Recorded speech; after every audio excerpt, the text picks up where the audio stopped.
शांति। आज 13/3/2025 13 मार्च 2025 मीठे बाबा के मधुर मुरली का मुख्य सार है। मीठे बच्चे, पद का आधार है पढ़ाई। जो पुराने भक्त होंगे वे अच्छा पढ़ेंगे और पद भी अच्छा पाएंगे। बाबा कहते हैं अगर सतयुग की दुनिया में अच्छा पद पाना है तो क्या करना, उसका आधार क्या है? पढ़ाई। बाबा के इस संदेश को, इस पढ़ाई को बहुत अच्छी रीति पढ़नी है। जो पुराने भक्त होंगे वे बहुत अच्छे से बाबा की इस पढ़ाई को पढ़ेंगे और सतयुगी दुनिया में बहुत अच्छा पद पाएंगे। पढ़ने के साथ साथ इसको धारण भी करेंगे। प्रश्न है, जो शिव बाबा की याद में रहते हैं उनकी निशानी क्या होगी? उत्तर, जो बच्चे बाबा के याद में रहने वाले होंगे उन बच्चों के गुण बहुत अच्छे होंगे। वह पवित्र होते जाएंगे, उनमें रॉयल्टी आती जाएगी। आपस में मीठा चीरखंड होकर रहेंगे। दूसरों को ना देख स्वयं को देखेंगे। उनकी बुद्धि में रहता है जो करेगा वह पाएगा। जो बाबा कहते हैं उनकी बुद्धि में रहता है, जो हम इस ज्ञान मार्ग में पुरुषार्थ करेंगे तभी हम इस ज्ञान मार्ग में आगे जाएंगे, वो पाएंगे। धारणा के लिए मुख्य सार है। पहला नंबर, सच्चा परमात्मा शिव बाबा सच्चा बनाने आया है, इसीलिए सच्चाई से चलना है। अपनी जांच करनी है, हमारे में कोई आसुरी गुण तो नहीं है। हम जास्ती बात तो नहीं करते हैं। बहुत मीठा बन शांति और प्यार से बात करनी है। बाबा कहते हैं सच्चा परमात्मा शिव बाबा सच्चा बनाने आए हैं, इसीलिए हमें सच्चाई से चलना है। अपनी जांच करनी है, हमारे में कोई आसुरी गुण तो नहीं। हम जास्ती बात तो नहीं करते, ज़्यादा बात तो नहीं करते, व्यर्थ समय तो नहीं गवाते। बहुत मीठा बनकर शांति और प्यार से बात करनी है। दूसरा, मुरली पर पूरा ध्यान देना है। रोज बाबा के इस ज्ञान को पढ़ना है। अपना और औरों का कल्याण करना है। टीचर जो काम देते हैं, शिव बाबा जो हमें काम देते हैं, वह करके दिखाना है। वरदान है, होली शब्द के अर्थ को जीवन में लाकर पुरुषार्थ को स्पीड में तेज करने वाले तीव्र पुरुषार्थी भव। होली अर्थात जो बात हो गई, बीती को बीती कर आगे बढ़ना, यही है होली मनाना। जो बात बीत गई उससे भूल कर आगे बढ़ना, यही है होली मनाना। बीती हुई बात ऐसे महसूस हो जैसे बहुत पुरानी कोई जन्म की बात है। ऐसी स्थिति हो जाती है तब पुरुषार्थ की स्पीड तेज हो जाती है। तो अपने या दूसरों की बीती हुई बातों को कभी भी चिंतन में नहीं लाना, चित्त पर नहीं रखना है और वर्णन तो कभी नहीं करना है, तब ही तीव्र पुरुषार्थी बनेंगे। बीती सो बीती, बाबा ने कहा होली माना जो बात बीत गई सो बीत गई। स्लोगन है, स्नेह ही सहज याद का साधन है, इसीलिए सदा स्नेही रहना और स्नेही बनना।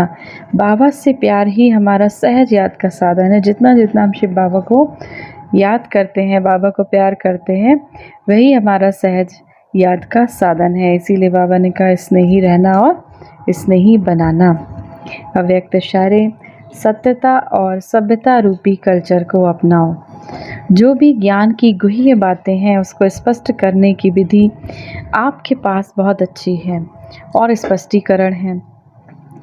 एक एक पॉइंट को लॉजिकल स्पष्ट कर सकते हो। अपनी अथॉरिटी वाले हो, कोई मनोमय कल्पना की बातें तो नहीं है, यथार्थ है, अनुभव है। अनुभव की अथॉरिटी, नॉलेज की अथॉरिटी, सत्यता की अथॉरिटी। कितनी अथॉरिटीज़ हैं? तो अथॉरिटी और स्नेह दोनों को साथ साथ कार्य में लाओ। तो बाबा कहते हैं अभी आपको अनुभव भी है, बाबा के प्यार का अनुभव भी है, ज्ञान का भी अनुभव है, सत्यता का भी अनुभव है। तो बाबा कहते हैं कितना सारा अनुभव आपके पास है, तो इस अनुभवों को और इस बाबा के प्यार को दोनों को एक साथ कार्य में लाओ। क्या कर सकते हो? बाबा के बताए हुए एक एक पॉइंट को, एक एक संदेश को स्पष्टीकरण कर सकते हो, अच्छे से लॉजिकली स्पष्ट कर सकते हो। आज की मुरली से सम्मान का अभ्यास करेंगे। मैं परम पवित्र आत्मा हूँ या फिर मैं पवित्रता का फरिश्ता हूँ। 1 मिनट के लिए पवित्रता के सागर शिव बाबा की याद में अपने मन बुद्धि को स्थिर करेंगे। मैं मास्टर सर्वशक्तिमान शिव बाबा के साथ कंबाइंड हूँ। शांति के सागर शिव बाबा से शांति की किरणें निकलकर मुझ आत्मा में समा रही हैं और मुझसे होकर चारों ओर फैल रही हैं। चारों ओर का वायुमंडल शांति से भर गया। चारों ओर का वातावरण शांत और पवित्र बनता जा रहा है।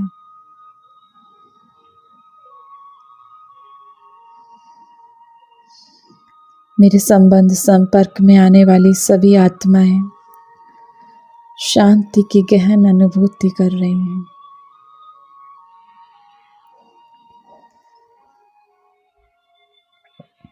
मैं आत्मा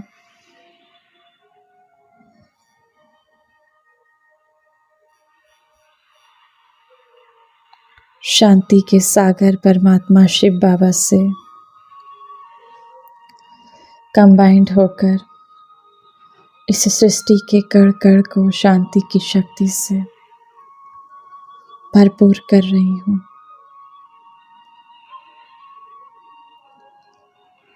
इस संसार से नफरत, ईर्ष्या, द्वेष समस्त विकार शांत होते जा रहे हैं।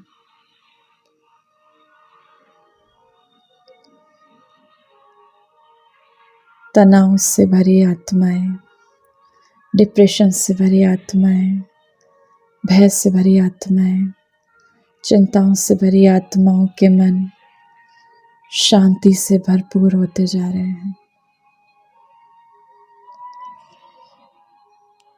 मन शांत होते जा रहे हैं।